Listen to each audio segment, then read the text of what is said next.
warahmatullahi wabarakatuh. Perkenalkan, saya dari kelompok 3 ingin memperkenalkan masing-masing anggota kami.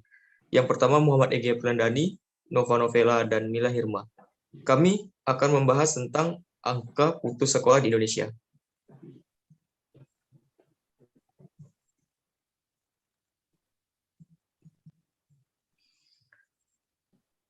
Faktor yang mempengaruhi anak putus sekolah.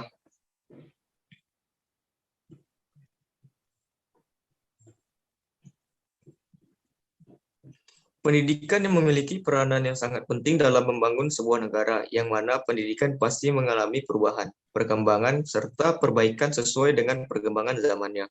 Upaya perubahan dan perbaikan tersebut bertujuan untuk membawa kualitas pendidikan Indonesia menjadi lebih baik. Namun, saat ini seiring perkembangannya, kualitas pendidikan di Indonesia tidak dapat dipungkiri bahwa banyaknya anak-anak Indonesia yang putus sekolah.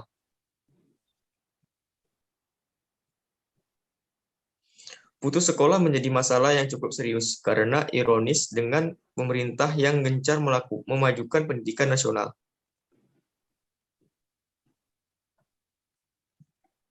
Hal ini bersumber dari Kementerian Pendidikan, Kebudayaan, dan Riset Teknologi. Adanya peningkatan anak putus sekolah terhitung dari 2017 sampai 2021 yang berdasarkan grafik tersebut.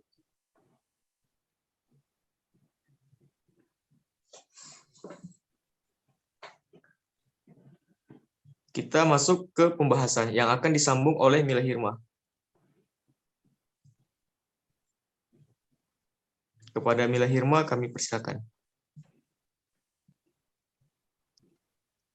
Baik, terima kasih Saudara Egi.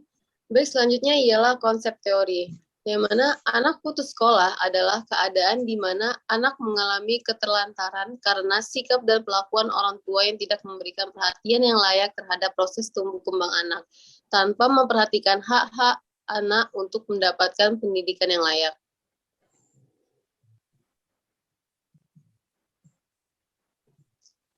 Pengertian putus sekolah menurut beberapa ahli, yang pertama ialah Fembrianto. Putus sekolah ialah atau drop out, yakni suatu kejadian di mana murid meninggalkan suatu pelajaran di sekolah sebelum ia menamatkan pelajarannya.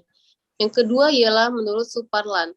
Putus sekolah adalah anak sekolah yang gagal sebelum menyelesaikan sekolahnya, tidak memiliki ijazah atau surat tanda tamat belajar.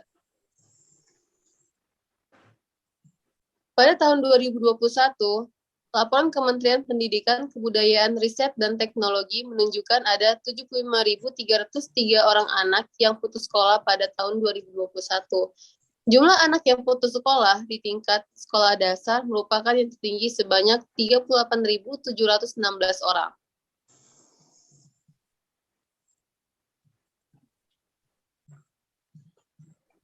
Baiklah, untuk materi selanjutnya akan disambung oleh Nova Novela. Kepada Nova Novela, waktu dan tempat kami persilakan. Baik, terima kasih Egi. Selanjutnya yang akan saya jelaskan adalah faktor penyebab anak putus sekolah. Terdapat dua faktor yang menyebabkan anak putus sekolah. Yang pertama yaitu faktor internal.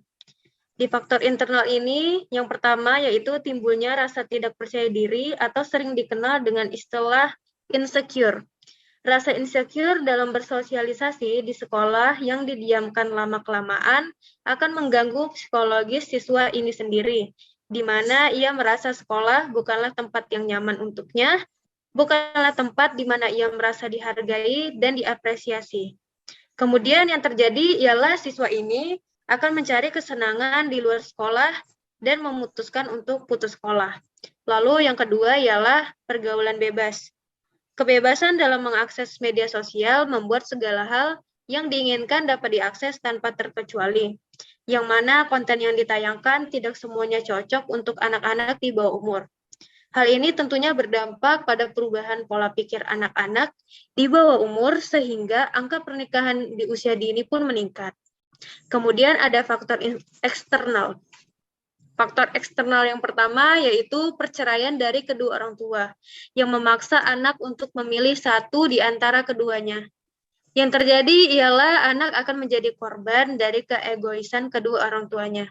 Hal ini tentunya akan mengganggu persekolahan anak tersebut. Lalu faktor yang kedua yaitu anak sering dilibatkan untuk membantu memenuhi kebutuhan ekonomi keluarga, sehingga merasa terbebani dengan masalah ekonomi ini yang mengganggu kegiatan belajar dan kesulitan mengikuti pelajaran.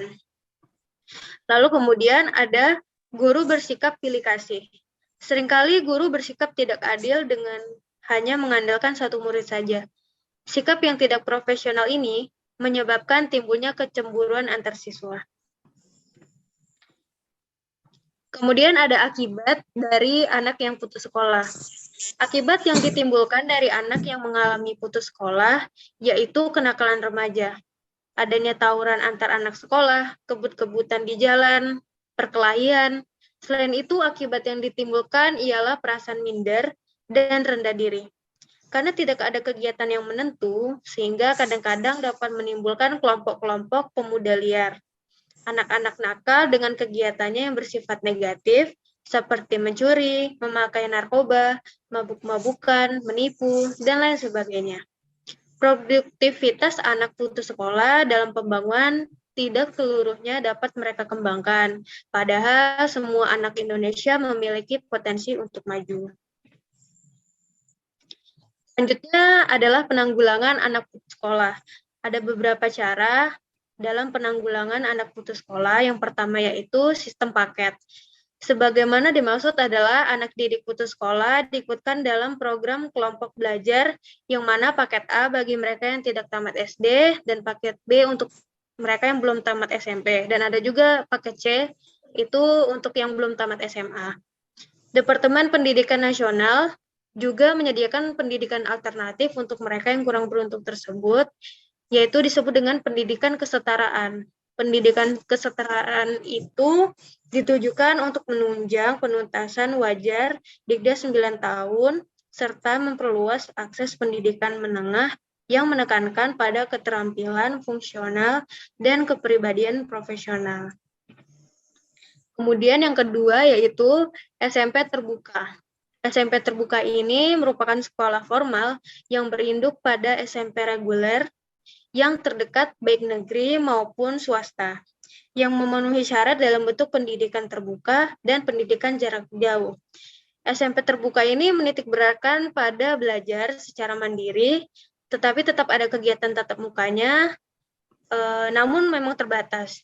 Sejak terselenggaranya SMP terbuka pada tahun 1979, semua siswa yang belajar di SMP terbuka tidak dipungut biaya. Sedangkan untuk menjamin agar semua siswa dapat mengikuti pendidikan hingga lulus, setiap bulannya mereka diberi beasiswa.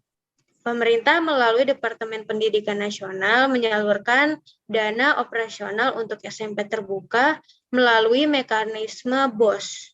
Seperti halnya dana BOS untuk SMP reguler, SMP yang biasa. Lanjut, kemudian ada kesimpulan.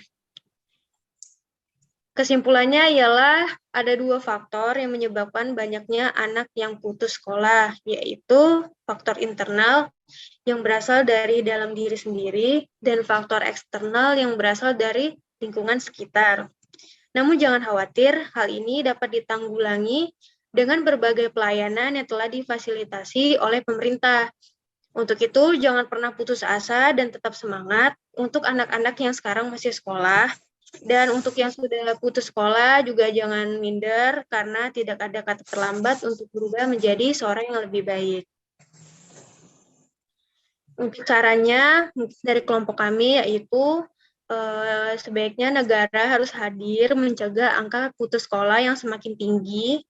Pemerintah pusat dan pemerintah daerah harus melakukan pemetaan peserta didik yang putus sekolah beserta alasannya.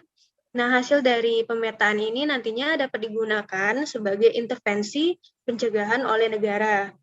Hak atas pendidikan adalah hak dasar yang wajib dipenuhi negara dalam keadaan apapun. Oke, saya kembalikan lagi kepada moderator, Bang Egy. Baiklah, terima kasih untuk Nova Novela. Berhubung materi yang kami berikan sudah habis, baik, maka saya akhiri dengan Assalamualaikum warahmatullahi wabarakatuh.